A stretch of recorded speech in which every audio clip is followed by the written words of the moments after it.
Good morning बच्चों।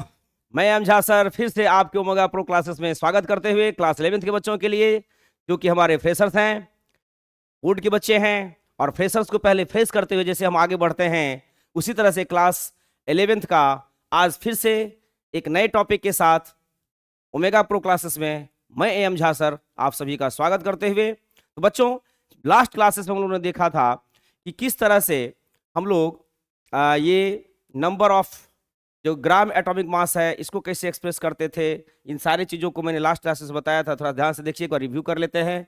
मैंने बताया था ना मॉलिक्यूलर मास क्या होता है, मॉलिक्यूलर मास किसको रिप्रेजेंट करता है, इन सारी चीज़ों के बारे में मैंने लास्ट क्लासेस बताई थी। मेरा जो लास्ट क्लास था molecular mass of a substance था, इसको मैंने क्लियर किया था। अभी जो बच्चों हम लोग चलने वाले हैं वो एक नए टॉपिक के साथ, और वो नए टॉपिक आपको मॉलिक्यूलर मास से ही रिलेटेड होगा, लेकिन वहां सिर्फ आगे में एक मिस्ट्री लगेगी और उस मिस्ट्री का नाम होगा ग्राम मॉलिक्यूलर मास। क्या नाम हो जाएगा? Gram molecular mass.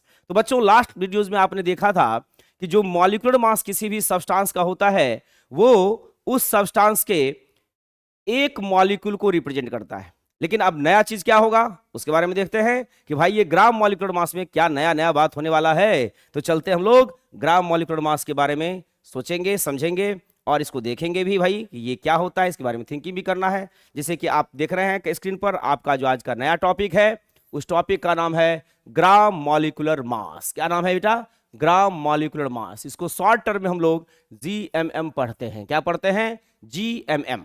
Gram molecular mass किसका भाई? ऑफ ए सब्सटेंस का, किसी भी सब्सटेंस का। ये बहुत ही महत्वपूर्ण है आपके लिए।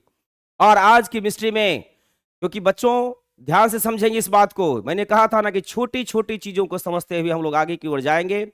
आपको पहले हम फ्रेश कर रहे हैं, उसके बाद मैं आपको वादा करता हूं कि मैं आपको रेस में ले आऊंगा। और किसके रेस में? नीट के रेस में, IIT-JEE के रेस में। इसमें मैं आपको वाकई लेके चला आऊंगा और आपको समझ भी आती जाएगी बातें, और आप भी समझेंगे कि सर जो 11th और 12th का जो बेसिक्स बता रहे थे उसका कितना बड़ा महत्व है, कितना बड़ा यूज है, कितना बड़ा एप्लीकेशन है। तो चलिए हम लोग आगे चलते हैं gram molecular mass of a substance के बारे में। बच्चों, मैंने इसको बहुत ही सुंदर शब्दों में लिखा है कि मास ऑफ 1 मोल, ये याद रखना है, मास ऑफ 1 मोल। ये बहुत महत्वपूर्ण है। क्या महत्वपूर्ण है भाई? ये जो मास ऑफ 1 मोल शब्द जो लिखा हुआ है ए सब्सटेंस, मतलब जो ग्राम मॉलिक्यूलर मास होगा किसी भी सब्सटेंस के 1 मोल का मास होगा। माइंड में सेट कर लेना है। क्या सेट कर लेना है भाई? यह जो मास होगा किसी भी सब्सटेंस के 1 मोल का मास होगा। बच्चों, जैसे कि आप लोग जानते हैं 1 मोल इक्वल टू हम लोग क्या लिखते हैं बेटा?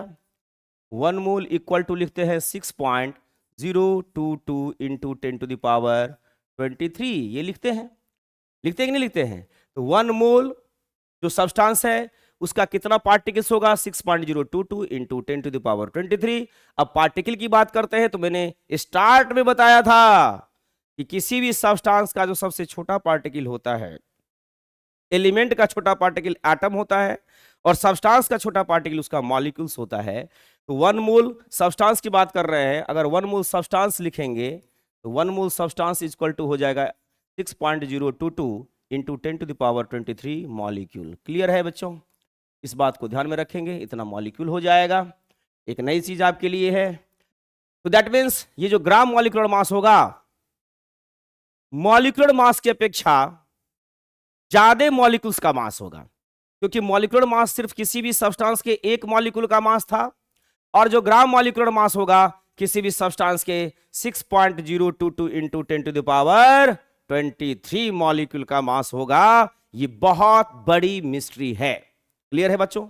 अब ध्यान से देखिएगा, दूसरे शब्द में हम लोग क्या करते हैं इसको, sum of the gram atomic mass of constituent element of a substance. ये तो बहुत आसान है कि भाई अगर किसी भी सब्सटेंस का ग्राम मॉलिक्यूलर मास निकालना हो तो क्या करेंगे, उस सब्सटेंस के जो कॉन्स्टिट्यूएंट एलिमेंट्स है, कॉन्स्टिट्यूएंट मतलब उसके जो अवयवी तत्व हैं जिससे वो मिलकर के बना हुआ है, उन सारे तत्वों के ग्राम एटॉमिक मास को हम लोग जोड़ देंगे। क्या करेंगे? हम लोग जोड़ देंगे। जैसे ही जोड़ेंगे मेरा क्या आ जाएगा? ग्राम मॉलिक्यूलर मास आ जाएगा। बातें समझ में आ रही है? कहीं कोई कंफ्यूजन नहीं है? That's good. एकदम अभिनव जी आप भी सही समझ रहे हैं और बहुत अच्छी बात है। कोई कहीं कहीं कोई दिक्कत नहीं? ठीक है, चलिए ध्यान देना है आगे भी। ठीक है, अब देखिए क्या करते हैं। एक छोटा सा एग्जाम्पल हम आपको समझा रहे हैं, समझिएगा, इसको ध्यान से समझना है। एक छोटा सा एग्जाम्पल बेटा यहां पर देख लीजिए, एक एग्जाम्पल दे रहे हैं। एग्जाम्पल क्या है कि हमको निकालना है GMM, ध्यान से देखेंगे बच्चों, एकदम अच्छे से दिखाई दे रहा है ना, इसको ध्यान से देखेंगे इसको। GMM ऑफ, मान लीजिए हमको निकालना है H2SO4। तो ये जो आपका H2SO4 है, यहां ध्यान दीजिएगा, ये जो H2SO4 है, इसके कॉन्स्टिट्यूएंट एलिमेंट कौन कौन है? हाँ रविशंकर जी, बहुत बढ़िया। इसके कॉन्स्टिट्यूएंट एलिमेंट है हाइड्रोजन, सल्फर और ऑक्सीजन। ये बहुत अच्छी बात है। अब आपसे एक क्वेश्चन उठता है रविशंकर जी कि इस, रविशंकर नहीं, अच्छा ठीक है, अभिषेक जी आप बताइए कि H2SO4 में कितने हाइड्रोजन, जो हाइड्रोजन एलिमेंट है उसका कितना एटम है? तो वेरी गुड, बहुत बढ़िया, एकदम सही बता रहे हैं। हाँ 2 है। चलिए अभिषेक जी आप बताइए कि H2SO4 में सल्फर एलिमेंट का कितना एटम है? हाँ एकदम सही कह रहे हैं, सही कह रहे हैं, एकदम सही कह रहे हैं, 1 है, वेरी गुड। और ऑक्सीजन एलिमेंट का कितना एटम प्रेजेंट है H2SO4 में? कितना एटम प्रेजेंट है बताइए? हाँ जूही आप बताएंगे, जूही बेटा आप बताइए। हाँ 4, दैट्स गुड, वेरी गुड, बहुत अच्छी बात है। दैट मीन्स कि जो H2SO4 है ये दो हाइड्रोजन एलिमेंट का जो एटम है उससे बना हुआ है, उसमें एक सल्फर एलिमेंट का 1 एटम है, ऑक्सीजन एलिमेंट का 4 एटम है। क्लियर है ना? तो क्या करेंगे इस शब्द, इसके अकॉर्डिंग क्या करना है भाई? Sum of the gram atomic masses of constituent element, इसको देखिए ध्यान से, इसको, इसके अकॉर्डिंग बातें समझ में आ रही है ना? इसके अकॉर्डिंग यस, इसके अकॉर्डिंग, क्लियर है ना? इसके अकॉर्डिंग तो इसके जो कॉन्स्टिट्यूएंट एलिमेंट है हाइड्रोजन है, सल्फर है और ऑक्सीजन है। ठीक है, बहुत अच्छी, कोई नहीं, देखिए जिनसे पूछेंगे वही जवाब देंगे, सबको नहीं करना है। ठीक है, क्लियर है, बहुत अच्छी बात है। तो ये इक्वल टू अगर हम लोग साइन दें तो 2 हाइड्रोजन है, आगे में 2 लगा दीजिए, इनटू कर दीजिए, किससे इंटू करेंगे? हाँ रविशंकर जी एकदम सही कर रहे हैं, एक हाइड्रोजन एटम का जो, हाँ देखिए बेटा रानी, एक हाइड्रोजन एटम का जो ग्राम एटॉमिक मास होता है उससे इंटू करेंगे तो वो कितना होता है? 1 ग्राम। क्योंकि 2 है तो 2 इंटू 1 ग्राम, इसको मैथमेटिकली लिख सकते हैं, तो 2 इंटू 1 ग्राम कर दिए, प्लस कितने एलिमेंट है? सल्फर जो एलिमेंट है उसके कितने एटम है? 1 है तो 1 कर दीजिए, इंटू 1 का कितना होता है? 32 ग्राम होता है, वो कर दीजिए, प्लस एक और प्लस करना पड़ेगा भाई, मेरे कैलकुलेटर है, फिर देखिए कैलकुलेटर का इस्तेमाल नहीं करना है तो 4 है, ऑक्सीजन जो एलिमेंट है उसके 4 एटम है, तो 4 इंटू क्या कर देंगे? 16 ग्राम कर देंगे। क्लियर है ना? 16 ग्राम कर दीजिए। अब जब हम सब को सॉल्व करते हैं ये हो जाएगा 2 1 जा 2, प्लस अब कहेंगे सर ग्राम क्यों नहीं लिख रहे हैं? अरे भैया मेरे ग्राम सब में है, ग्राम को कॉमन निकाल के बाहर कर देंगे, ग्राम को कॉमन ले लेंगे, तो 2 प्लस 1 इंटू 32 प्लस 4 इंटू 16 64, और ग्राम को बाहर कर लीजिए, और सभी बच्चे ऐड करना जानते हैं बचपन से, तो 32 प्लस 2 हो गया 34, और 34 में 64 को जोड़ दीजिए, माइंड में ही जोड़िए। आपको रेस से, आपको कहाँ जाना है? फ्रेशर से रेसर्स में जाना है। तो फ्रेशर से अगर रेसर्स में जाना चाहते हैं अभिषेक जी, तो सबसे पहला काम ये करिए कि 90% मतलब कि 50%, 60%, 80% जो समेशन का कैलकुलेशन होता है ना, वो माइंड में ही करिए, पेन पेपर की आवश्यकता ना हो। कंपटीशन निकालने के लिए सबसे महत्वपूर्ण चीज, अगर आप हर एक क्वेश्चन को सॉल्व करने के लिए पेन का इस्तेमाल करेंगे, पेपर का इस्तेमाल करेंगे, तो समय लगेगा, समय बहुत महत्वपूर्ण होगा इसके लिए। That's good. हाँ रवि वेरी गुड, 98 ग्राम, सही कर रहे, सब ने कहा 98 ग्राम, आप सभी के लिए तो एक जोरदार ताली बनता है। ये 98 ग्राम लिखे। अब बात ये समझना है, मैंने ऊपर में क्या लिखे था? ये जो ऊपर में लिखा था क्या लिखा था? Mass of 1 mole of a substance, ये 1 मोल का ही, ये जो 98 ग्राम आपको निकला है H2SO4 का ग्राम मॉलिक्यूलर मास, ये H2SO4 के कितने मोल का है? 1 मोल मॉलिक्यूल का है, 1 मोल मॉलिक्यूल का है। कितने मोल का है? 1 मोल मॉलिक्यूल का है। अगर इसकी संख्या में, मॉलिक्यूल की संख्या में बात करेंगे तो 6.022 into 10 to the power 23 molecules का ये मास है ग्राम में। क्लियर हो गई बात है? अभिषेक जी क्लियर है? जूही तुम्हारा क्लियर है? रानी तुम्हारा क्लियर है? बहुत अच्छा, ठीक है बेटा। नंदिनी तुम्हारा क्लियर है? करिश्मा तुम्हारा भी क्लियर है? चलिए thank you so much, thank you, बहुत अच्छी बात है। कहीं कोई कंफ्यूजन होगा तो आप लोग क्वेश्चन करेंगे। चलिए अब देखिए, तो दैट मीन्स कि जो ग्राम मॉलिक्यूलर मास हुआ, ये किसी भी सब्सटेंस के 1 मोल का मास है। कैसे निकालते हैं वो मैंने तरीका बताया कि उसके जो कॉन्स्टिट्यूएंट एलिमेंट्स होंगे, जैसे कि हाइड्रोजन है, यहाँ पर सल्फर है, ऑक्सीजन है, उस सब के ग्राम एटॉमिक मास को क्या करना है, जोड़ देना है। कुछ नहीं करना, सिर्फ जोड़ देना है। जो एसीएल अलग था सबको एकत्रित कर लिए, बस हो गया, निकल गया, कोई कंफ्यूजन नहीं है। That's good, that's good. अब चलिए आगे वाले पॉइंट्स को देखते हैं। ये बहुत महत्वपूर्ण पॉइंट है, मैंने लिखा है डिफरेंसेस बिटवीन, यहां देखिए बहुत अच्छा टॉपिक है बेटा, यहां ध्यान देना है। Differences between GAM and GMM, मतलब ग्राम, यहां जो होगा, यहां ध्यान देना है कि भाई ये जो ग्राम मॉलिक्यूलर मास है और ग्राम एटॉमिक मास है, इसमें क्या डिफरेंस है, इसके बारे में ये समझने वाली चीज है, ध्यान देना है। याद रखना है ग्राम एटॉमिक मास जो होता है, यहां पर ग्राम एटॉमिक मास जो है, यहां क्या है, ग्राम मॉलिक्यूलर मास है, समझना है। ये क्या करता है, अंतर बता रहे हैं दोनों में, क्योंकि ग्राम एटॉमिक मास आप पीछे पढ़े है ना, क्या डिफरेंस है, क्या सिमिलरिटीज है, जो दोनों चीजों को देखेंगे। ये रिप्रेजेंट करता है mass of one mole atom of an element को, याद रखना है। और ग्राम मॉलिक्यूलर मास जो GMM जो है ना, रिप्रेजेंट करेगा mass of one mole molecule of a substance को। दोनों में वन ही मोल आ रहा है, लेकिन फर्क है, ये एटम को रिप्रेजेंट कर रहा है, ये मॉलिक्यूल को रिप्रेजेंट कर रहा है। मतलब ये एलिमेंट की बात हो रही है, ये सब्सटेंस की बात हो रही है। क्लियर है ना, समझ, ध्यान से समझना है। अब देखिए, अब आगे की चीज बताएंगे, बहुत अच्छी चीज है, इसमें ध्यान से देखना है। क्योंकि दोनों जो मास है, ग्राम एटॉमिक मास और ग्राम मॉलिक्यूलर मास, दोनों ग्राम एटॉमिक मास किसी एलिमेंट के 1 मोल एटम का मास है, और ग्राम मॉलिक्यूलर मास किसी सब्सटेंस के 1 मोल मॉलिक्यूल का मास है। तो दोनों में जो स्टैंडर्ड जो ले रहे हैं, जो यूनिट ले रहे हैं, वो मोल का 1 मोल का ले रहे हैं। इसीलिए इसको हम लोग कंबाइंड फॉर्म में ग्राम एटॉमिक मास को, ये देखिए ग्राम एटॉमिक मास को और ग्राम मॉलिक्यूलर मास को एक नया नाम दिया गया है, ऑल्सो कॉल्ड मोलर मास। इसी का नाम होता है मोलर मास। अगर कोई पूछ दे व्हाट इज मोलर मास, तो you should have to define molar mass जो होता है, रवि समझ में आ रहा है बेटा, हाँ, मोलर मास जो होता है वो किसी भी एलिमेंट के 1 मोल एटम का मास है, या किसी भी सब्सटेंस के 1 मोल मॉलिक्यूल का मास है। क्लियर है। In general language we can say molar mass is the mass of 1 mole atom of an element or 1 mole molecule of a substance. Clear है, that's good, बात समझ में आ रही है। अब ध्यान देने वाली बात है दूसरा, भाई जब ये 1 मोल को एटम को रिप्रेजेंट कर रहा है ग्राम एटॉमिक मास, तो एक्चुअल में ये कितने एटम का मास हो जाएगा, 6.022 into 10 to the power 23 atoms of an element का मास हो जाएगा। और इसकी अगर बात करेंगे तो ये रिप्रेजेंट करेगा the mass of 6.022 into 10 to the power 23 molecules of a substance को रिप्रेजेंट करेगा। क्लियर बातें समझ में आ रही है, कहीं कोई कंफ्यूजन है नहीं है? तो आपने एक नई चीजें सीखी, चाहे वो ग्राम एटॉमिक मास हो या चाहे वो ग्राम मॉलिक्यूलर मास हो, इसको हम लोग मोलर मास भी कहेंगे। ये दोनों में एक सिमिलरिटी हो गई, this is the similarity, this is the similarity. कि भाई क्या सिमिलरिटी है? सिमिलरिटी ये है कि इसको हम लोग कंबाइंड फॉर्म में मोलर मास कहेंगे, चाहे वो ग्राम एटॉमिक मास हो किसी भी एलिमेंट का, या किसी भी एलिमेंट सब्सटेंस का ग्राम मॉलिक्यूलर मास हो, तो उसको हम लोग मोलर मास भी कहेंगे। लेकिन फर्क होगा, याद रखना है, क्या फर्क होगा कि यह जो होगा एटम के केसेस में होगा, यह मॉलिक्यूल के केसेस में होगा। ये बहुत बड़ा फर्क होगा। क्लियर है ना? अब आगे देखने वाली बात जो है उस पर भी ध्यान देंगे हम लोग थोड़ा सा, ये बहुत इंटरेस्टिंग पॉइंट है।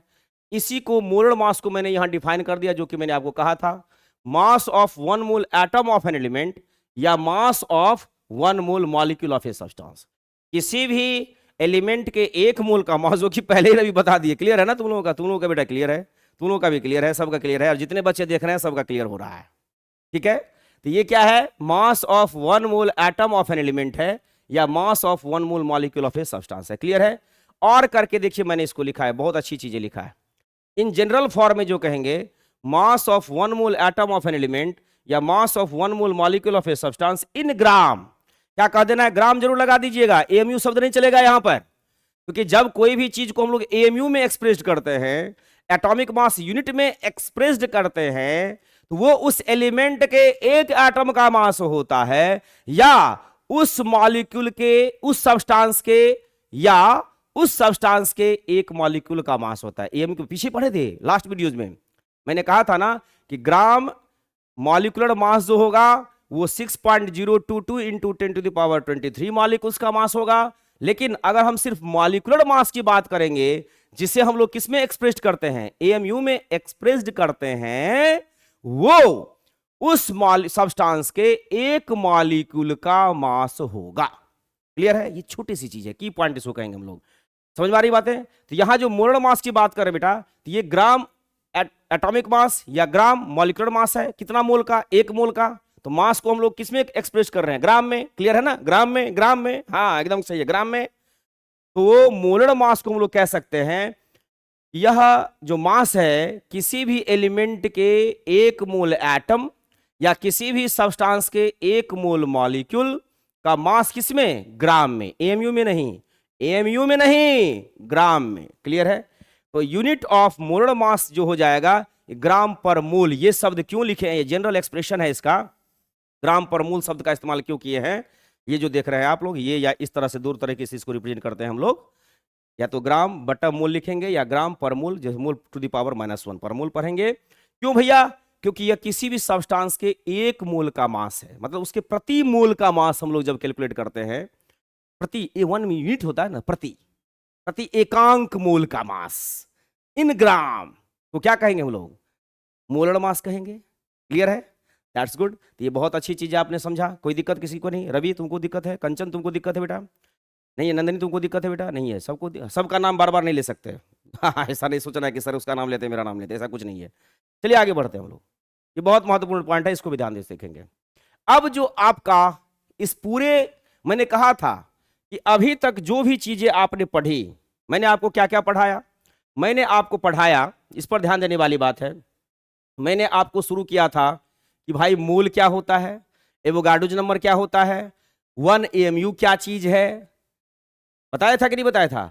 उसके बाद मैंने बताया था different types of atomic species, जिसमें मैंने चर्चा की थी आइसोटॉप्स, आइसोबार्स, आइसोटॉन्स, आइसोस्टर्स, आइसोडाइफर्स।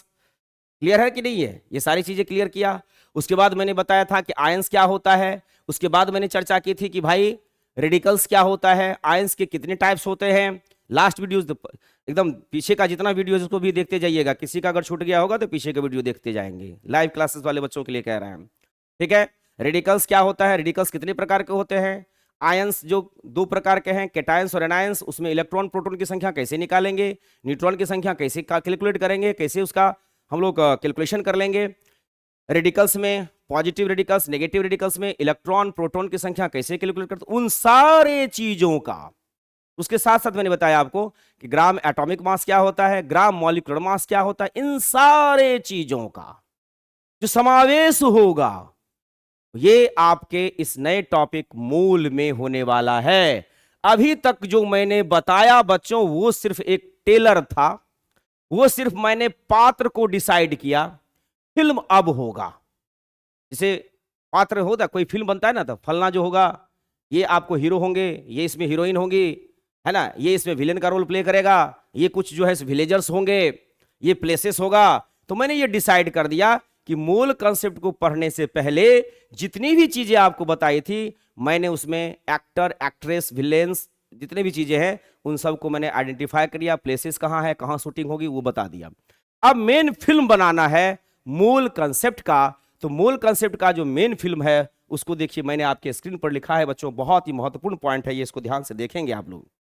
मैंने यहां लिखा है मूल के बारे में कि मूल में क्या क्या पढ़ना है भाई। सबसे पहले तो ये इसका इंटेंशन क्या है, जो मूल कॉन्सेप्ट पढ़ रहे हैं इसका। अब शुरू हो गया आपका रियल फ्रेशर्स का जो है सो रियल बात। अब आपको ले जाएंगे हम नीचे वाले लेवल के क्वेश्चन से लेकर के ऊपर लेवल। ऊपर लेवल क्या होता है? IITG। अगर साइंस के बच्चों के लिए देखा जाए तो IITG से आगे कोई लेवल ही नहीं है। नीचे आपको हो जाता है ITI, पॉलिटेक्निक, ये सारी चीजें आती हैं। उसका नर्सिंग हो जाता है, हाँ नीट है एक आपका, उसमें ICR है, ये सभी लोअर क्वेश्चंस तो है, ये हैं मिडिल क्वेश्चंस में आ जाते हैं, मिडिल लेवल के क्वेश्चंस होते हैं। लेकिन IITG में थोड़े से ऊपर लेवल क्वेश्चंस होते हैं। तो मैंने छोटी सी, मतलब जो सीढ़ी बनाना था उसका मैंने कंस्ट्रक्शन आपको दिया अभी तक। अब उस कंस्ट्रक्शन के सहायता से पूरी सीढ़ी को हम तैयार करेंगे और वहां तक पहुंचेंगे बच्चों। तो सारी कंटेंट आपको यहां पर मिलेंगे, A to Z मिलेगा, सब कुछ मिलेगा, क्योंकि मैं AM Jha sir omega pro classes की तरफ से वादा कर चुका हूं आप लोगों के लिए कि आपके सारे केमिस्ट्री की मिस्ट्री मैं सॉल्व कर दूंगा, और केमिस्ट्री जहां समझ में नहीं आते उसको मैं समझा के रख दूंगा। समझेंगे कैसे नहीं। जब हम हैं तेरे साथ तो डरने की क्या बात समझ में आ रही है कि नहीं आ रही है? केमिस्ट्री की ऊंचाई मुबारक हो, इस शब्द के साथ आज मैं आपका नया टॉपिक शुरू करूंगा।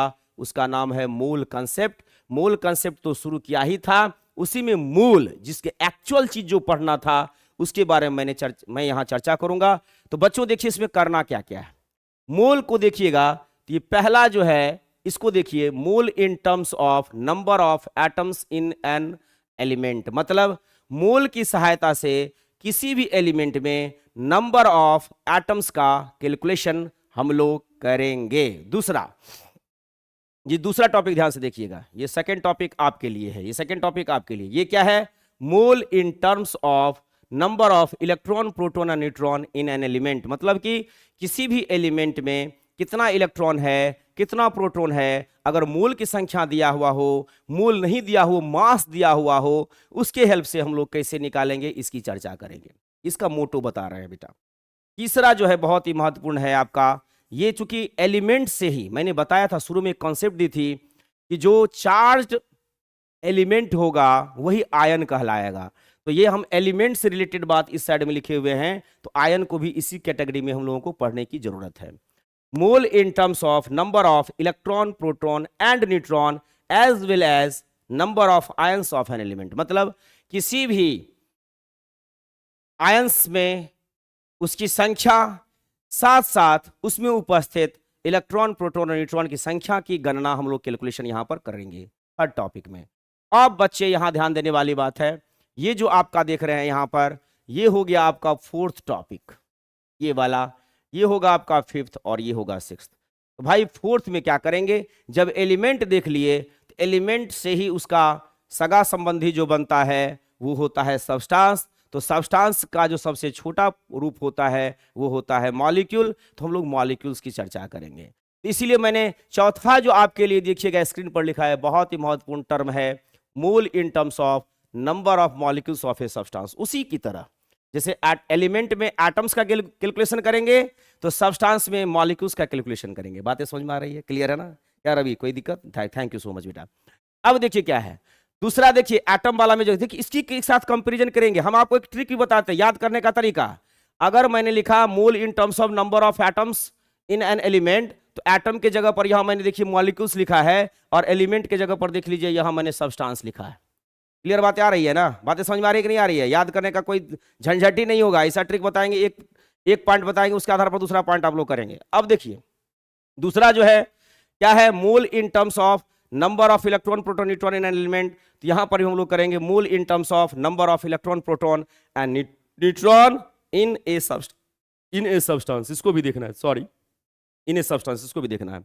ठीक है, जैसे यहां पर हम लोग एटम्स एलिमेंट में देखेंगे भाई कि एलिमेंट के किसी भी एटम में कितना इलेक्ट्रॉन, प्रोटॉन है, न्यूट्रॉन है, मोल की सहायता से कैसे निकालेंगे, मास की सहायता से कैसे निकालेंगे, उन्हीं चीजों को किसी भी सब्सटेंस के मॉलिक्यूल में भी हम लोग देख सकते हैं, जो कि आपका टॉपिक नंबर 5 होगा मोल कंसेप्ट में। उसके बाद मोल से रिलेटेड बात जो करेंगे, उसके बाद सिक्स्थ देखिए, इसमें मैंने कहा mole in terms of number of electron, proton, neutron किसी भी आयंस में, और आयंस की संख्या कैलकुलेशन करेंगे क्योंकि ये एलिमेंट से बनता है आयन। तो उसी तरह से किसी भी सब्सटेंस के मॉलिक्यूल का एक पार्ट होता है जो कि रेडिकल होता है। मैंने कहा था group of atoms having charged, group of atom having charge, ऐसा भी कह सकते हैं, charged species of group of atoms is called radicals. मैंने बता दिया ये सब चीजें, कोई नई चीज आपके लिए नहीं है। हाँ, आसान लग रहा है, हाँ ये सब पढ़े हुए हैं आप लोग, थैंक यू। ये लाइव वाले बच्चों के लिए फिर से रिकॉल करवा रहे बेटा, ऐसा कुछ नहीं है।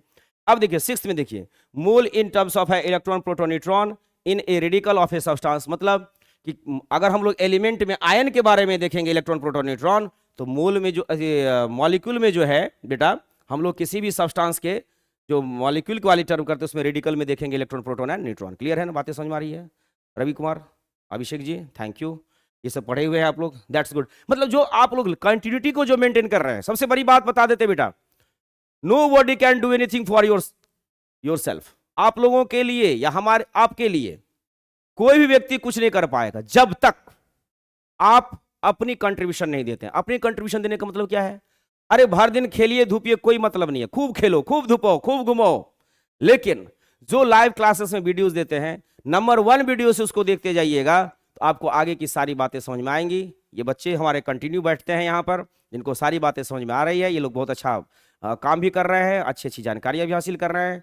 और वही चीज़ें लाइव वाले बच्चों के लिए भी है, आप लोग भी ध्यान देंगे, ठीक है। वीडियो मैं वैसे ही छोड़ देता हूँ बना करके, आपको पीडीएफ इसका वीडियो भी आपके यूट्यूब पर चैनल पर डाल देता हूँ, तो उसको सब्सक्राइब भी आप लोग कर चुके हैं। जस्ट कीप वॉचिंग, देखते रहिए उसको। अब देखिए क्या है, 6 टॉपिक इससे देख लिए। ये जो आपका 7वां टॉपिक ऊपर वाले स्क्रीन पर दिखाई दे रहा है, ये टॉपिक नंबर 7, ध्यान देना है। इसमें मैंने कहा mole in terms of number of atoms in molecule of a substance, मतलब किसी भी सब्सटेंस के मॉलिक्यूल में कितना किसी पर्टिकुलर एलिमेंट का एटम है, या किसी भी सब्सटेंस के मॉलिक्यूल में टोटल जितने भी डिफरेंट एलिमेंट्स हैं उसके टोटल कितने एटम्स प्रेजेंट है, उसके बारे में चर्चा करेंगे, उसकी संख्या निकालेंगे। और तीसरा सबसे महत्वपूर्ण चीज है, ये 7वां पॉइंट के बाद जो 8वां टॉपिक होगा ये आपका, ये है mole in terms of gaseous molecule at STP और एनटीपी। ये बहुत मजेदार चीज है, मतलब कि मॉलिक्यूल तो है, लेकिन ये इसको छोड़ दीजिए, 8वां टॉपिक को छोड़ करके रेस्ट जितना भी 7 टॉपिक आपको दिए हैं, इसमें मैंने कहीं पर भी स्टेट की चर्चा नहीं की है। मतलब 1 से लेकर के 7वां टॉपिक तक का जो कॉन्सेप्ट होगा वो किसी भी स्टेट वाले एलिमेंट पर काम करेगा, चाहे वो सॉलिड हो, चाहे वो लिक्विड हो, चाहे वो गैस हो, चाहे वो प्लाज्मा हो, चाहे वो बोस-आइंस्टीन कंडेंसेट हो, किसी पर भी काम करेगा। लेकिन ये जो आपका 8वां टॉपिक होगा, ये सिर्फ और सिर्फ ध्यान देना है गैसियस मॉलिक्यूल पर ही काम करेगा। ये बहुत महत्वपूर्ण है। ये जो 8वां टॉपिक है सिर्फ और सिर्फ आपके गैसियस मॉलिक्यूल पर ही काम करेगा, वो भी कहां, उसके लिए कंडीशन है एसटीपी। एसटीपी को कहते हैं, एस मतलब होता है स्टैंडर्ड, टी मतलब टेम्परेचर, पी मतलब प्रेशर। पूरा एक साथ पढ़ेंगे, स्टैंडर्ड, टेम्परेचर, प्रेशर, या उसी को कहेंगे हम लोग दूसरा शब्द में एनटीपी। एन मतलब नॉर्मल, टी मतलब वही टेम्परेचर, पी मतलब वही प्रेशर, खाली स्टैंडर्ड एस की जगह पर एन लिखा गया है। दोनों में बहुत बड़ा फर्क है, एसटीपी और एनटीपी में फर्क है, वो भी मैं आपको बताऊंगा। क्लियर है? चलिए अब हम लोग चलेंगे आगे, और अब जो है हम शुरुआत करने वाले हैं mole in terms of number of atoms in an element. Topic number 1 से यहां से हम शुरू करने जा रहे हैं। क्लियर है बच्चों? तो अगर आप इसका स्क्रीनशॉट लेना चाहते हैं लाइव वाले बच्चे, तो फटाफट इसका स्क्रीनशॉट ले लीजिए, जल्दी से इसका स्क्रीनशॉट रख लीजिए अपने पास। मैं 2 मिनट के लिए साइड हो जाता हूं, बस यही हूं, 2 मिनट के लिए मैं साइड हूं, आप लोग जल्दी से स्क्रीनशॉट ले लीजिए, जल्दी से लीजिए। 1 2 3 4 5 6 7 8 9 10। That's good, okay, thank you. हाँ यस, आप लोग कमेंट भी कर देते ओके का। चलिए हम लोग चलते हैं अब इसके बारे में, mole in terms of atoms of an element, यहां से हम लोग चल रहे हैं। क्लियर है ना? पहला टॉपिक जो है, ये पहला टॉपिक था आपका, इसी पर हम लोग काम करेंगे। पहला टॉपिक क्या था? Mole in terms of atoms of an element, इस पर चलेंगे। हाँ ध्यान देना है, पहला टॉपिक फर्स्ट, आज का शुरुआत हो गया है। फर्स्ट में क्या है? Mole in terms of mole in terms of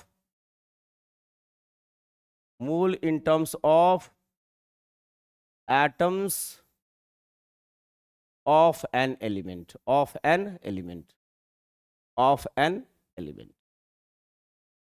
अब इसको समझना है ध्यान से। जैसे आप लोग फिजिक्स में पढ़ते होंगे या मैथमेटिक्स में पढ़े होंगे, भाई नहीं पढ़ते हैं? 1 मिलीमीटर इज इक्वल टू इतना 1 millimetre is equal to 1 millimetre is equal to इतना मीटर, इतना सेंटीमीटर, इतना डेकामीटर, डेसीमीटर, पढ़ते कि नहीं पढ़ते हैं? वही एक रिलेशन आप लोग 9th क्लासेस में पढ़े होंगे, उसी की शुरुआत से हम लोग आगे की ओर चलेंगे, उसी को देखेंगे। एक नया टर्म सिर्फ आप लोगों के लिए होगा। क्लियर है? तो यहां देखिए ध्यान से, इसके बारे में बहुत ही महत्वपूर्ण चीज है, इस पर समझना है। यहां मैं लिख रहा हूं 1 mole atom of an element, इसको चेंज करूंगा मैं, इक्वल टू, ये एवोगाड्रो साहब पहले ही दे चुके थे, मैंने एवोगाड्रो संख्या में बताया था आप लोगों को, ध्यान देना है, एक एक वीडियो देखना है। 1 mole atom of an element equal to 6.022 हाँ दिखाई दे रहा ना बेटा, हाँ कंचन दिखाई देना चाहिए। 6.022 into 10⁻23 atoms of that element, atoms of that element. जो एलिमेंट हो वही, अगर सोडियम एलिमेंट है तो सोडियम के बारे में सोचेंगे, पोटासियम के बारे में सोचना नहीं है। दूसरा, ये जो 1 मोल होता है, स्टार्ट में एवोगाड्रो साहब ने भी कहा था कि 1 मोल किसी भी एलिमेंट के ग्राम एटॉमिक मास के बराबर होगा। तो चलिए उसको भी देख लेते हैं। इक्वल टू लिखेंगे GAM, gram atomic mass of that element. ये आप 9th में भी पढ़े होंगे बच्चा, कोई नई चीज हम आपको नहीं बता रहे हैं। अब एक नई चीज बताएंगे, नई उमंग के साथ एक नई चीज होगा। वो क्या होगा? ये इक्वल टू होता है 1 ग्राम atom of that element, 1 gram atom of that element. ये बहुत महत्वपूर्ण चीज है, दैट एलिमेंट। इसको सारे बच्चे लिखते जा रहे हैं ना, ठीक है, दैट एलिमेंट। तो ये रिलेशन बहुत बड़ा रोल प्ले करेगा आपको। ये उसी तरह की बात हो गई जिससे हम लोग लिखते हैं 1 centimetre cube equal to 1 millilitre, लिखते कि नहीं लिखते हैं, इक्वल टू 10⁻³ लीटर, करते कि नहीं करते हैं? उसी तरह का ये एक रिलेशन हुआ। बातें समझ में आ रही है कि नहीं आ रही है? जैसे मैथमेटिक्स में पढ़ते हैं A बराबर B बराबर C बराबर D, पढ़ते हैं कि नहीं पढ़ते हैं? उसी तरह की बात हो गई। इसको जनरली अगर देखा जाए तो इस तरह की बात होगी। बहुत बड़ी चीज नहीं है, छोटी चीजें हैं, छोटी चीजें हैं, छोटी चीजें हैं, छोटी चीजें हैं, ठीक है। सारे हमारे जो फ्रेशर्स हैं काफी अच्छे से फ्रेश होते जा रहे हैं, और एक बार में ही लेकर के चलेंगे हम रेस में। नाम हो जाएगा रेसर्स, काम हो जाएगा फ्रेशर्स, नाम हो जाएगा रेसर्स। और इस तरह से पूरा मजा लेते हुए, मैंने कहा था ना, जब हम हैं तेरे साथ तो डरने की क्या बात, ध्यान देना है। तो आप सभी बच्चे कह रहे हैं, अभिषेक जी आपने सही कहा कि सर मैंने ये भी सुना है, ये भी देखा है, 9th क्लासेस में सर देखा था, यहां तक तो देखा था सर। ये एक नई बात है जिसको मैं स्टार मार्किंग कर रहा हूं। ये देखिए लास्ट वाले को मैंने एक नई बात बताई, ये एक नई बात है आपके लिए, ध्यान देने योग्य चीजें हैं, ये एक नई चीज है। अब समझिए इसको, क्या बड़ा अंतर होगा समझना है। ये उसी तरह से हो गया बेटा, जैसे हम लिखें A बराबर B, B बराबर C और C बराबर D। तो अभिषेक जी कहेंगे कि सर आप इसको ऐसे भी लिखते हैं, A बराबर B लिख सकते हैं, A बराबर C भी लिख सकते हैं, A बराबर D भी लिख सकते हैं, ठीक है भाई। चलिए अभिषेक जी आपका बात मान लिए। हाँ, रवि रंजन बोलेगा नहीं सर जरूरी है कि ऐसे ही लिखे, ऐसे भी तो लिख सकते हैं ना सर, B बराबर A, C बराबर A, D बराबर A। अरे रवि रंजन भी सही है, एकदम सही है भाई, क्या गलती किया उसने? मैंने रिलेशन ही ऐसा दिया है, ये रिलेशन ही ऐसा दिया है, सही तो बोल रहा है। मतलब क्या हुआ कि अगर नंबर ऑफ एटम्स दिया रहेगा तो आप मोल निकाल लेंगे, मोल दिया रहेगा तो नंबर ऑफ एटम्स दिया लेंगे, निकाल लेंगे, लेंगे कि नहीं निकाल लेंगे? एकदम निकाल लेंगे ना। अगर मोल दिया रहे तो नंबर ऑफ एटम्स निकाल देंगे, नंबर ऑफ एटम्स दिया रहे तो मोल निकाल देंगे। बातें समझ में आ रही है कि नहीं आ रही है बच्चों? आ रही है ना? हाँ एकदम आ रही है, सही है। हाँ अभिषेक जी एकदम सही है, आपको तो खूब आता है। हाँ ठीक है रविशंकर जी, बहुत बढ़िया। अब देखिए क्या करना है इसको। अब ये जो नंबर ऑफ एटम्स है इससे आपके मोल निकाल लेंगे। हो सकता है कि नंबर ऑफ दो को कहेगा कि 2 एटम है भाई सोडियम का, उसका मोल निकालो। हमारे पास एक क्लू है ना, जैसे हम मार्केट में जाते हैं, अगर चीनी का रेट पता है कि भाई 1 kg चीनी देगा 40 रुपया में, तो मम्मी आपकी दे दी है 200 रुपया, तो आपके दिमाग में कैलकुलेशन जाता है ना कि इसमें से हम 5 किलो चीनी ले आएंगे, क्योंकि आपको रेट पता है। उसी तरह से ये रेट दिया हुआ है कि 1 मोल में इतना एटम, और उसी 1 मोल जो होता है उस एलिमेंट के ग्राम एटॉमिक मास के बराबर, और वही 1 मोल उस एलिमेंट का 1 ग्राम एटम ऑफ दैट एलिमेंट हो जाएगा। क्लियर है ना? कोई नई चीज तो नहीं है। हाँ अभिषेक जी कह रहे हैं कि सर ये एक नया चीज है। हाँ हाँ वाकई में है, ये एक नया चीज, इसको हम लोग भी क्लियर करेंगे, इसको भी क्लियर कर लेते हैं, एक नया चीज है। और इस नया चीज को क्लियर करने के बाद बाइंड अप करेंगे, उसके बाद अगले क्लासेस हम लोग यहीं से आगे बढ़ेंगे। हाँ ठीक है ना बेटा, इसी को आगे लेकर के भी चलेंगे। ध्यान देना है क्या होता है इसमें, समझना भी है। जैसे देखिए हम लिखते हैं 2 ग्राम ऑफ Na, ठीक है बेटा, ध्यान देना है, शब्द पर पकड़िएगा, शब्द पर, शब्द का खेल है यहां पर, ये भी एवोगाड्रो साहब का ही देन है। और यहां लिखते हैं 2 ग्राम atom of Na। 2 gram atom of Na शब्द का खेल है। यहां मैंने लिखा 2 ग्राम ऑफ Na, यहां लिखा 2 ग्राम एटम ऑफ Na। क्या फर्क है समझ जाइए, इसकी जरूरत होगी आगे क्लासेस में, हमको आगे का जो क्लास लेंगे उसमें बहुत ज्यादा जरूरत होगा इसका। यहां जो 2 ग्राम ऑफ Na है, ये सोडियम एलिमेंट का गिवन मास हो गया। ये रिप्रेजेंट करता है कि क्वेश्चन में हमको दिया गया जो मास है, रिप्रेजेंट तो given mass of Na, given mass of Na equal to 2 gram, ये दे दिया। क्लियर है? बातें समझ में आ रही है ना बेटा? क्या बात है। हाँ अंजलि बहुत बढ़िया, ठीक कर रही हो। हाँ लेकिन ये सब, हाँ फिर पूछ रहा है अभी से कि सर ये ना, अरे हाँ यही आ रहे हैं भाई मेरे, अरे इसी को देखेंगे। अब यहां देखिए शब्द को पकड़िए, यहां 2 ग्राम के बाद कोई एटम फैटम टैटम कुछ नहीं लिखा हुआ है, यहां 2 ग्राम के बाद एटम शब्द लिखा हुआ है। क्लियर है ना? तो ये जो है ये रिप्रेजेंट करता है गिवन नंबर, एक नया शब्द हो गया, number of gram atom of Na equal to 2। ये ग्राम एटम को रिप्रेजेंट करता है। तो अब इससे आइए, इस रिलेशन से मिलाइए इसको।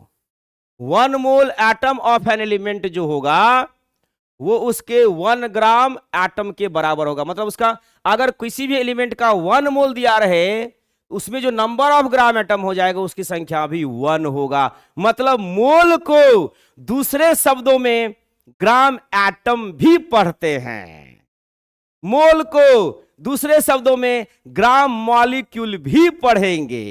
एक नई चीज क्लियर हो गया। अरे मॉडिफिकेशन नहीं होगा क्या?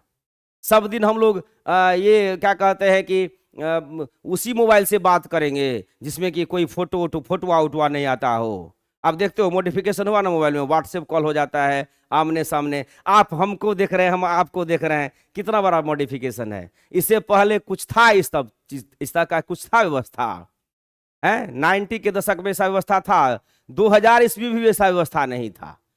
2000 ईयर जो है आपका, उसके बाद ना ये सब व्यवस्था हुआ, हम लोग देख पा रहे हैं। तो मॉडिफिकेशन है। तो 1 मोल को एक नया चीज सीखे। मैंने कहा था ना, आपकी मिस्ट्री को इतना मजबूत कर देंगे केमिस्ट्री में कि आपको केमिस्ट्री से कोई डर ही नहीं लगेगा। जो भूत पिशाच जितना भी चीज है, भूत प्रेत जो भी चीज है केमिस्ट्री का, सब आपके साथ साथ घूमेगा, आपको कोई दिखते नहीं होगा।